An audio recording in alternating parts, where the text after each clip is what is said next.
Hi, I'm Hannah Cockroft. I am a five-time Paralympic champion in the sport of wheelchair racing.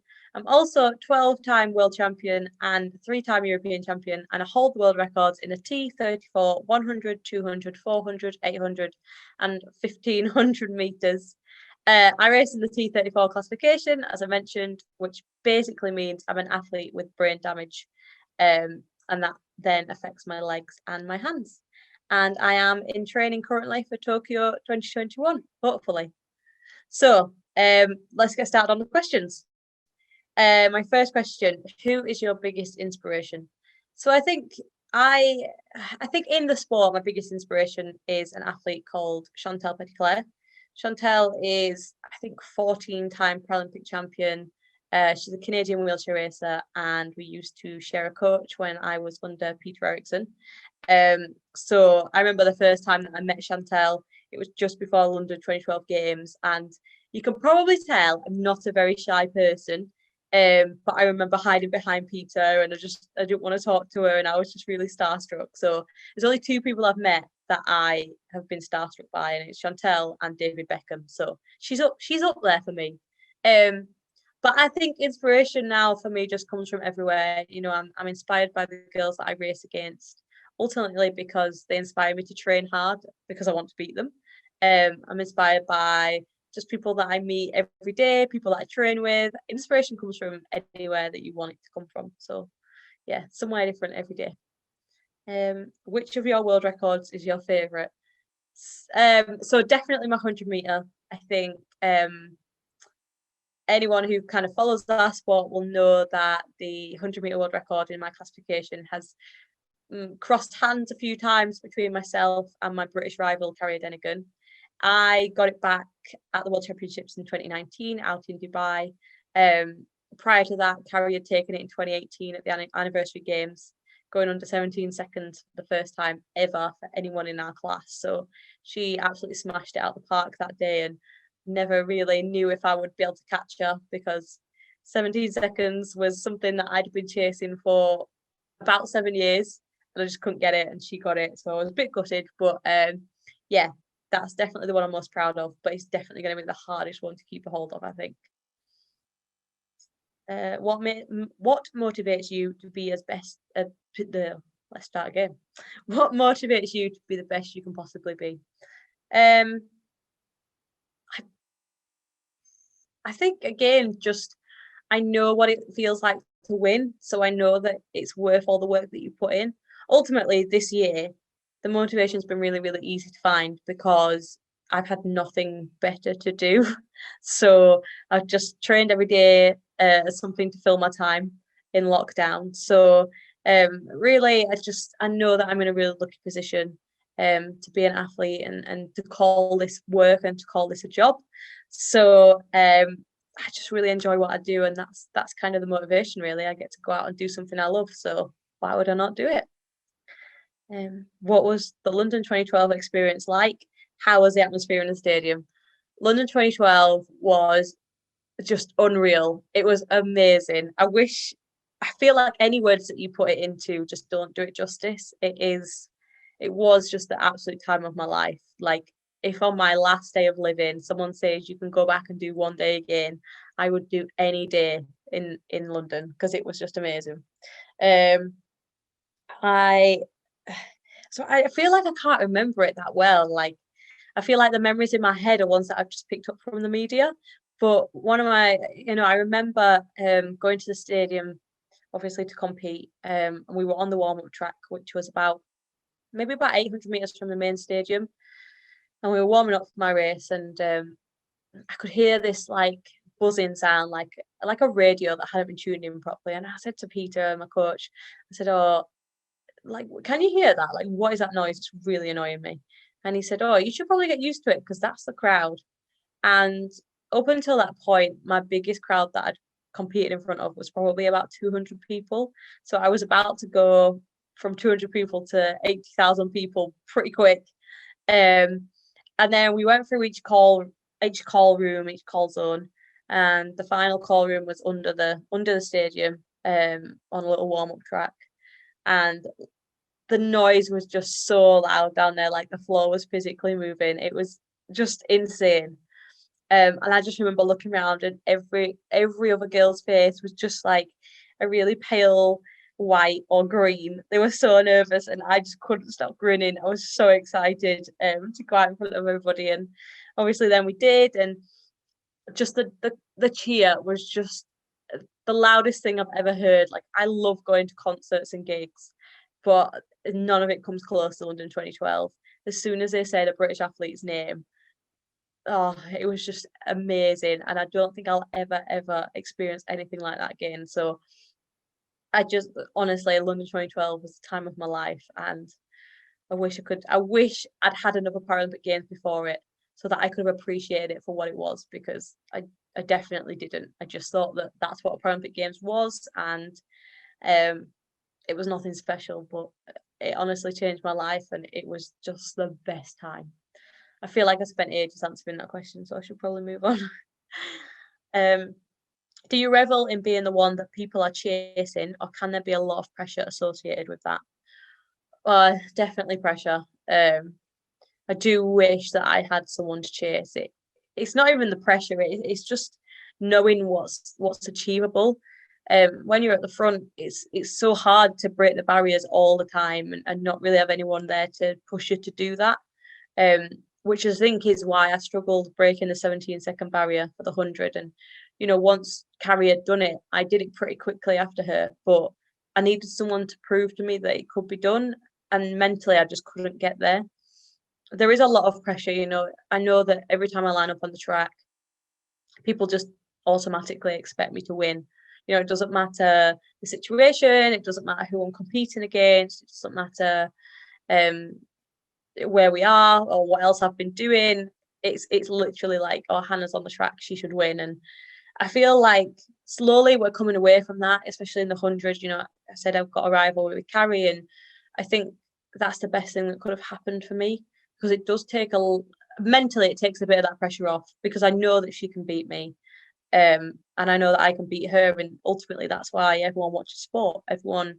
No one wants to know who's going to win. Everyone wants a bit of a competition. So that's kind of what we do. So there's definitely a lot of pressure, and I don't know. I used to really revel in it, being the person at the front. I always used to think that I was untouchable, until I wasn't, and then I really had to change my mindset and learn how to deal with that. So, yeah, it's nice to win, but it's everything else that comes with it.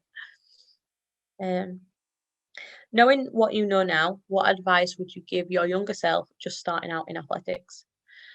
So I think I'd just give myself the advice that I give to, young people now. Try everything, take every opportunity that you get given. You never know where it'll take you, and if you don't love it, you'll learn from it. So, for me, wheelchair racing wasn't the first sport that I tried. It wasn't the first athletics discipline that I tried. I started with the seated discus. I actually did quite well with that. I won a silver medal at the school games, which is where I saw wheelchair racing, and then ultimately got invited to try it.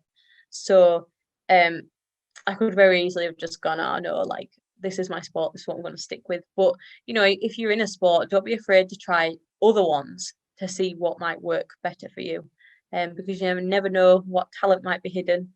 And ultimately, just, I think most importantly, if you want something, do it yourself.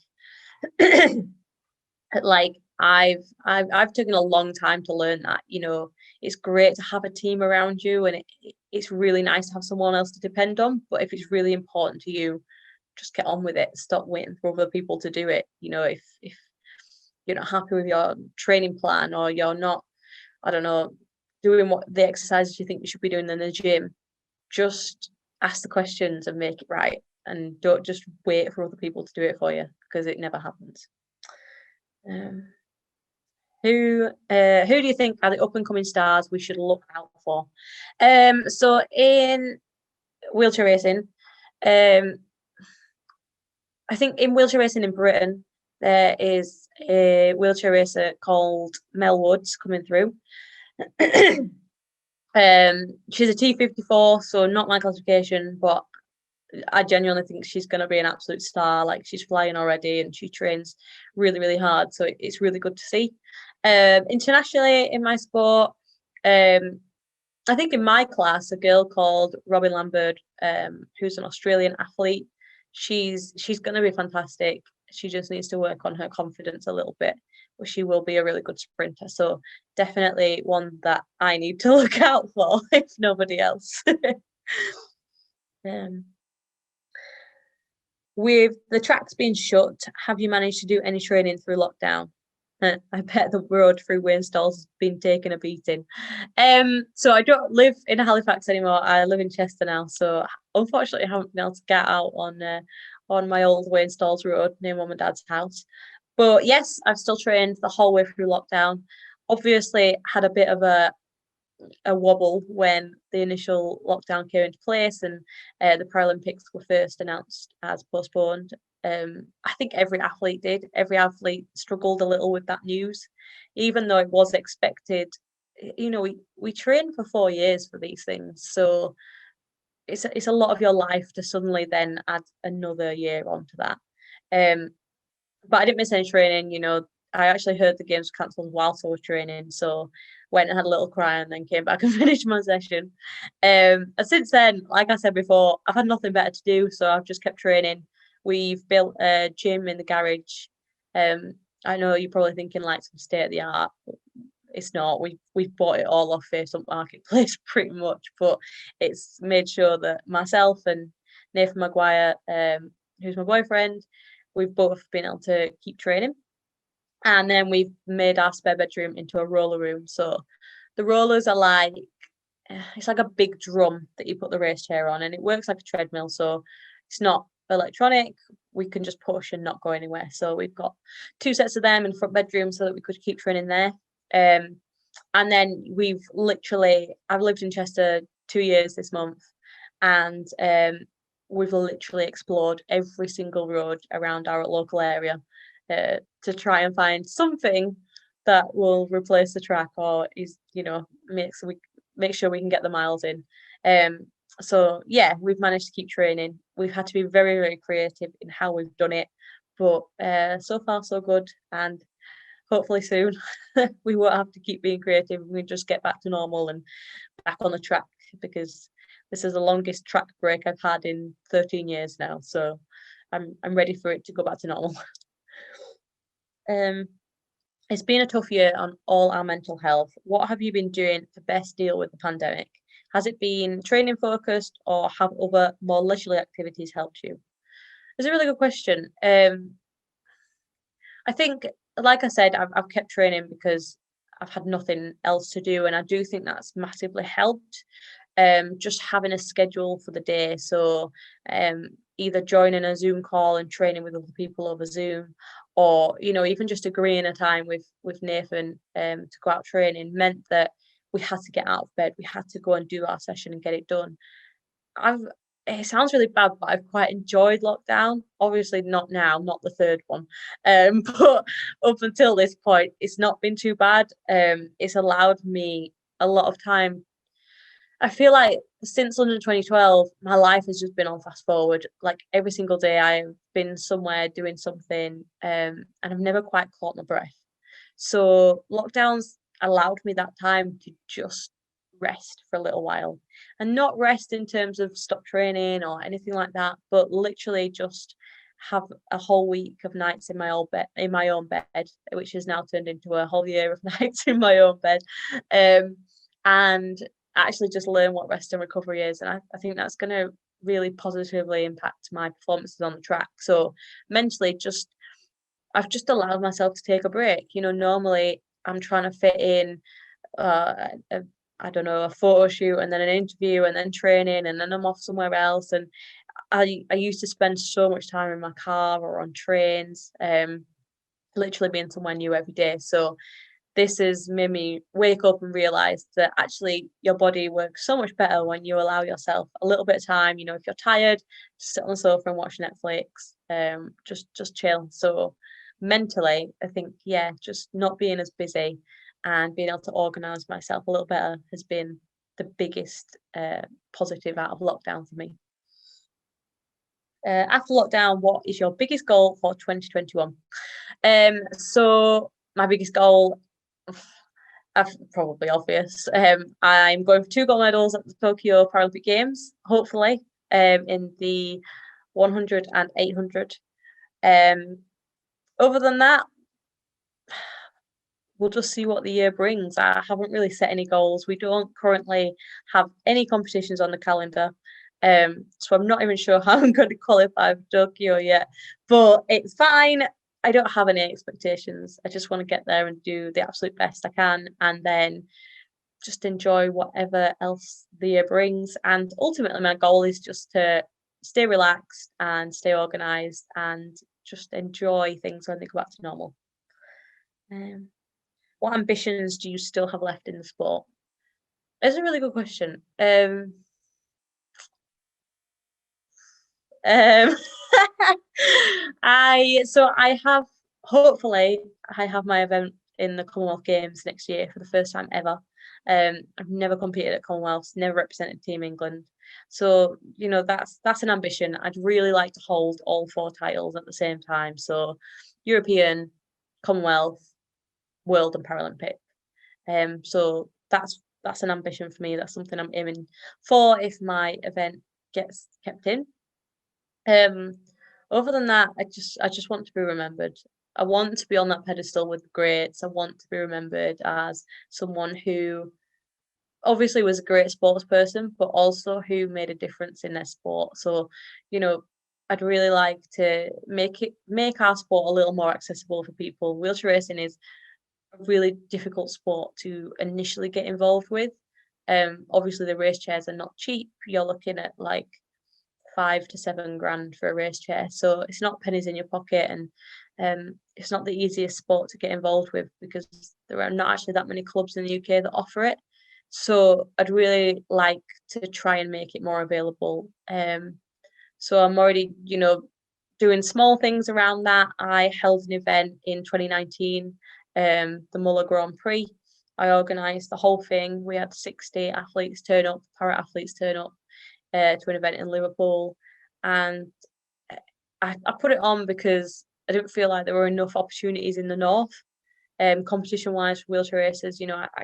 In a normal year, I would spend almost every weekend in my summer below, somewhere south. I would call south, but anywhere below Birmingham. So as a Yorkshire girl, that's south.